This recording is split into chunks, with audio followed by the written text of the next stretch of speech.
Hey guys, James Wilson Taylor here for Rock Sound. It is the latest of our video calls. We are chatting with everybody while we're all kind of stuck at home at the minute. I am delighted to say we got Travis and Nick, otherwise known as girlfriends, on the line. Gentlemen, how are we both?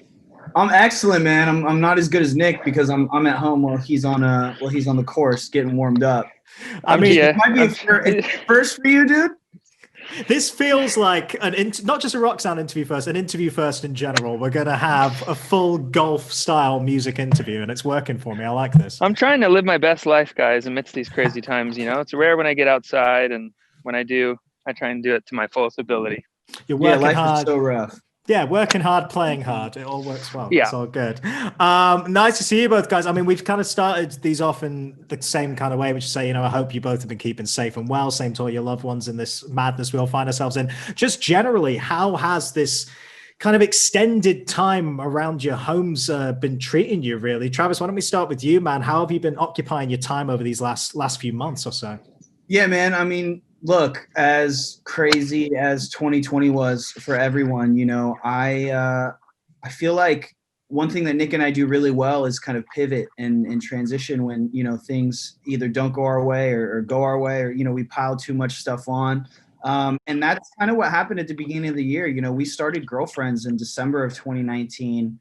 Nobody knew about it yet. And, we were pumped to go in and make a record and put it out and go on the road. And then obviously, February, March, the whole world kind of stopped. And we kind of sat there and we're like, okay, well, we could really let this time, tell us what to do, or we can kind of take control. And so that's when we really like locked in the studio and hunkered down and finished the record. And so, dude, it's been great, being able to kind of, like I said, pivot and, work from home and stay creative and have a lot more time, at our disposal with Nick and I to be creative and flush out ideas and experiment with certain things.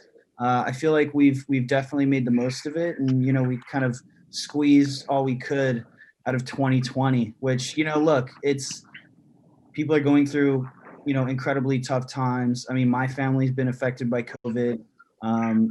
Nick's family's been affected by COVID. And just, how do you stay strong and persevere through all that? And I think we've been able to do that. Yeah, it's always great to see people kind of making the most of this time where, it's unexpected. You're going to have to stay at home, particularly for some guys like yourselves, where, like you say, you'd kind of just started the project. I imagine you want to hit the ground running really, really hard there. But again, congrats to you on getting out this record last year. Was that something that you guys had in mind for a little while? Did you have little ideas for songs going in, or was this really a kind of lockdown project for you guys? When did the album kind of take shape?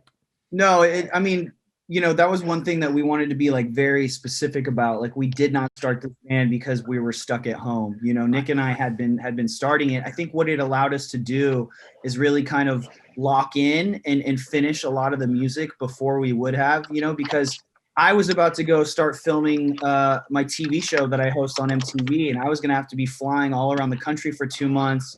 Nick is a super busy guy as well. And so when my show got, production got canceled because we couldn't go on planes and we couldn't go do all this stuff, we really like looked at each other and we're like, all right, well, let's take advantage of this, because, who knows when things will open back up and when I'm going to be gone for a while. And so we just we got to finish everything that we had already been, thinking about. Let's talk a little bit about when this actually did come together. Nick, I'll come to you as well for this, because sure. Like, you guys obviously, like you just alluded to, Travis, you're known for doing other stuff. You've done a lot of stuff separately and quite successfully. When did these discussions happen of, hey, you know what, we should actually make something together and get that going? Yeah, it was actually really, really great timing. I was kind of coming off of a previous project that I'd been working on for 3 or 4 years called Half the Animal with a bunch of my friends from Orange County. And I was just kind of looking for a different project, and just keeping my kind of mind open to different possibilities. And in December, right before we kind of started our project, December 2019, Travis saw a post that I had made on Instagram on IG story of just, I think I said something around, I can't wait to jump on the road again. I can't wait to tour again. And I think that hit home for Travis too, him looking for potentially another project to jump into and kind of reigniting his whole music side of what he's been doing. And it just kind of worked out. I was just like, man, I would love to try and work on something with you. Let's figure out what it is. At the time, we had no idea what we wanted it really to kind of sound like and what it was going to be like until we actually got in the studio and started to work on stuff. But Travis and I just really spent like 60 days just listening to music and things that we were inspired by at the time, and just really talking about the vision for what we wanted Girlfriends to be. We actually had a band name before we actually had any of the music created. Travis came in with like his top 5 band names that he had come up with, and Girlfriends was literally the first one on the list. And I said, dude, don't even read any more of those names. Like, Girlfriends is the one. And it was the first one that he kind of said. So it was funny. We had a name before we had even created music, and it was really just a great time for us for 2 months just to kind of like listen to our inspirations and just kind of think about how we wanted to put a project together. Yeah, absolutely. Nick wanted to make, he wanted to make, PGA Tour punk rock. That's what he said. He's like, what would Tiger Woods be moshing to? And I was like, okay, the vision is there. It's clear.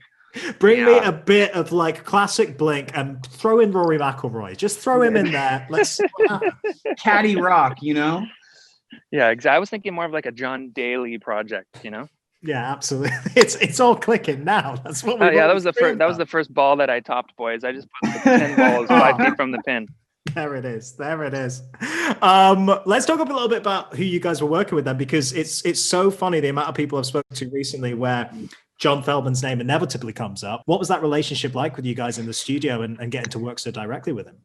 I mean, Feldy's the best, like I've known Feldy for 6 or 7 years. Nick works really close with him. And so, Nick and I had been in, like he said, listening to records, listening to the things that inspired us. And when it came time to actually start, making the music, it was a no-brainer. We hit Feldy and we're like, hey, this is like what we want to do. And he's like, okay. He's like, come in. And, the first day that we walked in the studio, we made our song Farewell. And, once we had that record down, it was just like, okay, well, let's keep this going. And, you touched on mentorship, and that's something that Feldy definitely does. And, I feel like for me, I was going through so much personal stuff at the time, there'd be days when I'd show up to the studio distraught and, depressed, and, other days where I'd show up laughing, and, he would start every session just like sitting down and being like, how do you feel today? And, some days I'd start crying, some days we'd start joking, some days, so it was cathartic, man, to say the least. And then just to have someone with like that, just that expertise in making music, and how quick he is, with picking up a guitar and finding certain chords. And, it was really awesome, because it'd be like, I wrote, all the lyrics and melodies, and Nick and Feldy, Nick would jump around from, every instrument. He'd play the drums, he'd pick up a bass, he'd be on the keys, he'd be on a guitar. And, it was great because, if Feldy didn't like a line or a melody, he would tell me. If he didn't like a riff, he'd tell Nick, and we just all kind of bounced. It was very honest. And we all really kind of had, this trust in each other where we could communicate without, egos or judgment. And, it's kind of like the best idea always wins. And I think that's, how we went into the record, and that's how we finished the record. And I think that's why, we love it so much. Yeah. Feldy's essentially like the third member of our band, and, we created a label together back in 2018. And so it was just a natural fit to be like, okay, not only is he a music mentor, a best friend, and a business partner, it was like, okay, great. This makes sense for him to really kind of jump in and work on this record with us, So he was fully in support of anything that we kind of wanted to do, and just jumped right in. He's a terrible golfer, though. I'll say that. Oh, really? Man, he's really bad. He's really bad at golf. We went and played. We took a break one day at the studio, and we went to Calabasas. Yeah, he actually had to get naked on the green and shoot a shot naked. Well, he didn't have to do that. We told him, listen, dude, if you can't hit the ball past the red tees on hole number 1, you got to take your pants off and show the world. And he literally hit the ball like 5 feet in front of him, and got completely naked at his clubhouse, by the way. That is the one golf course that he's like a golf member at. And Feldy's out there with his balls, literally his balls out. Balls out and his balls out. Yeah, absolutely. Yeah. And being Feldy, it was great. Hey, that's the kind of stories that live in clubhouse infamy. I'm sure he got bought a few drinks after that. It's fine. It's all good. That makes sense. It's cool to hear that it was such a great collaborative relationship, though, because yeah, of course, you know, you guys have known each other for a long time, but that feeling of collaboration is kind of all over the record. And we should mention, of course, the guests that are on there too. I want to mention Bert McCracken for a start. I mean, legend right there. Talk to me about that experience. I mean, Travis, I'm sure the Used have been one of your favorite bands as they have for mine for years and years, right? Oh, 100%. You know, I mean, just Both iconic. Travis and I, yeah. You know, and I remember I had Bert on, you know, my Apple Music show, and we were talking, and he was actually the one who was like, "Hey, Feldmann played me some of your records that you're working on." He's like, "It sounds incredible," and he's like, "I'd love to do something with you guys." And you know, I was like, dude, that would be literally a bucket list, like a dream come true. And I was like, we're going to send you a song tonight. And so, you know, we sent him over my head. And I think a day later, because of the time difference, you know, of him being in Australia, he sent us back his vocals, you know, on the song. And we were out Feldmann's eating sushi. And we got the song back, and we were all just kind of listening to it, just freaking out. And, you know, we FaceTime Bert, and we were just like, dude, you did this. Thank you so much. And he's amazing, man. And, you know, to hear his voice like come to life on our record, it took me back to being, you know, 15, 16 years old, driving around Riverside, like blasting the Used. Yeah. And it's crazy because Feldmann produced, you know, those Used songs. Yeah. So it's like, it really, it comes full circle, you know, and it's just kind of like a pinch me moment of like, what is going on? Like, this is totally. I mean, I think that was definitely for sure for the Used with Bert. I mean, between like Blink-182 and the Used, those were probably my top two favorite bands in high school growing up. And then, of course, with Travis Barker on the record as well, with the feature, it was kind of like a full circle coming to fruition. It was awesome. Travis has been like a drumming mentor for me for so long. I used to take lessons with him actually in high school. Used to drive up to his house to take lessons with him, and got to play a bunch of shows with him when he was doing all the transplant stuff with my first band, and just kind of like started to get to know him. And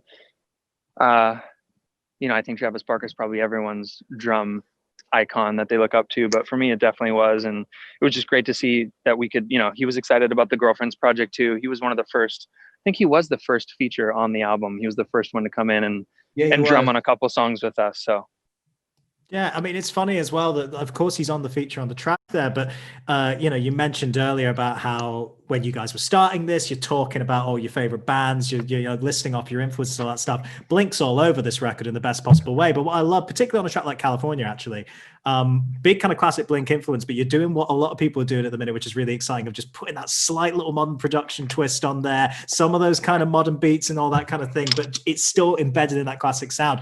I mean, I take it Blink must have been an overall influence for you guys in general, right? Travis actually played drums on California.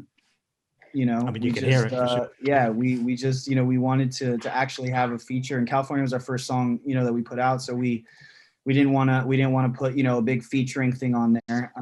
But I mean, definitely, man, you know, like, look, I grew up in Riverside, California. Nick grew up by the beach. So it's like, we grew up skateboarding, we grew up surfing, we grew up with California punk rock. And so, you know, Blink was literally like my favorite band. I remember, you know, being 14 and standing in line, you know, in Corona, California, when Travis opened a Wahoo's Tacos, like getting my Blink-182 skateboard deck signed by him and Mark. And then years later, we become friends. And so, you know, him walking into the studio when we're just like literally flushing this thing out and kind of listening and being like, yo, this is really dope. Like, what if you guys did this? And kind of putting in, you know, his input. It was amazing, man. And that's really how Feldmann's house is. You know, you never know like who's going to walk through that door and just like come to hang out. And, you know, as an artist and, you know, when you're in creative, you just got to kind of like let it happen. Right. And when someone shows up, just like be present and be willing to like, I guess just talk and like listen, you know, pick their brain and like listen to their ideas, because there's just so much history in that house, you know. And like you walk into the studio and it's just plaques and plaques and plaques of all your favorite records that you grew up listening to. And yeah, man, it's amazing, you know. And that's where we spent 3 months of, you know, our life last year. I want to ask you about the Roxy as well, man. You did this live stream show at the end of the year, and I mean, such a legendary venue for a start, which must have been incredible to be able to play even without a crowd in this weird time we're in. But what were the kind of challenges in putting together a live stream show like that? You know, one of your first, it was your first show, right? Is that correct? It was our first show. Yeah. And, you know, I wasn't for it at first. You know, Nick was really the one who had to kind of convince me to do it because, you know, our first show, I wanted people there. I wanted it to be sweaty. I wanted them to be screaming. I wanted there to be like, you know, this connection. And, you know, we really didn't know when that was going to happen. And, you know, instead of kind of like holding out, you know, all this new music and this record, we're like, yo, once again, like the name of the game for us is to be able to pivot and just be fluid. And he was like, you know, let's do this. And the Roxy is such like a home venue for us. You know, I've played it with my solo project, I don't know, 10 plus times. You know, Nick's played it countless times. And so for us to have kind of our first show there, it was really special, man. And, you know, I feel like we got to do as much as we possibly could, you know, given the current times that we're in. And yeah, it was, you know, it was an adjustment for sure. Like getting on stage and playing in front of like 2 cameras is definitely weird. Something that I've never really done before. But all in all, like, you know, after we got off stage that night, it was just like, let's do it again. Like, you know, we wanted to like load the tour bus up and like go do it 60 nights in a row. Yeah. We got like a little taste of it. And, you know, I mean, we can't wait till everything opens back up and we can, you know, hit the road safely and really like give people, you know, this experience live for real. I was just saying that about the Roxy thing too. It's just like, I think it's great that we did that, just because I think Travis and I are just naturally performing is such a big piece to what he and I do. You know, I remember watching all the early stuff of Travis as I was getting to know him as a performer, and just like going, okay, this guy is like a real front man and has real shit to say and knows how to like be a true performer, you know? And I feel that in a sense about how I've always approached drumming too. Obviously looking up to Travis and just being a true performer behind the drum kit outside of just, you know, programming and playing beats. So I think that was an important element to kind of show fans as well. It's just like, hey, this is a real thing. We're a real band. You know, let's perform these songs. Let's build the energy behind these songs in a live capacity that you don't really hear on the record, and just give them kind of a new life. So it was important to us for sure. Yeah, absolutely. And I guess it begs the question, you know, I wanted to leave you with this really, which is kind of the aims for 2021. I would imagine top of that list is, as soon as you're able to, of course, getting out there on the road and playing these songs for people, right? What else are you kind of planning ahead for in these coming months? I mean, we're back in the studio, you know, writing new music. So just making the best batch of songs that we possibly can. And, you know, I feel like the first record was us kind of paying in homage to, you know, what we grew up listening to. And, you know, it was kind of like this nostalgia dip, you know, like kind of taking people back in time. And now it's like, well, how do we push it forward? You know, what does alternative and, you know, kind of pop punk sound like in 2025? And that's what, you know, we want to do now. So yeah, we kind of went backwards for the first record and kind of took people, you know, to the good old days. And now we really want to push that sound forward. So, I mean, I think, look, music comes first, man. If, you know, you got to have good songs that resonate with people. And I think that's all Nick and I are focused on, you know, besides golf. Besides golf, that's the big two. It's the new music and it's the golf swing. By the way, hey, don't let Nick fool you though. He's listening to you know, mixes and stuff in his AirPods when he's on the green. Okay. Yeah. So are your own tunes forming your own playlist there, Nick? Is this what's inspiring you? You know, I'm actually preparing for the Genesis Open next month. I got invited to play the Pro-Am. I'm dead serious. So wow, I'm like freaking out, and I'm just trying to really get my swing in order here. You know, yeah. So exciting times. Dual careers, man. Dual careers. That's what we're all after in 2021. It's all good. Gents, I'll leave you with that, man. Thanks for chatting with me. Really appreciate it. Nice to meet you both. And, you know, stay safe out there. And we look forward to seeing you in the UK whenever that's allowed. We hope sooner rather than later. Who knows? But I'm sure we'll see you over here for shows at some point, man. Can't wait. Yeah, Thanks so much, man. Thanks so much for having us, man. No, I appreciate it, boys. All right, girlfriends, everybody.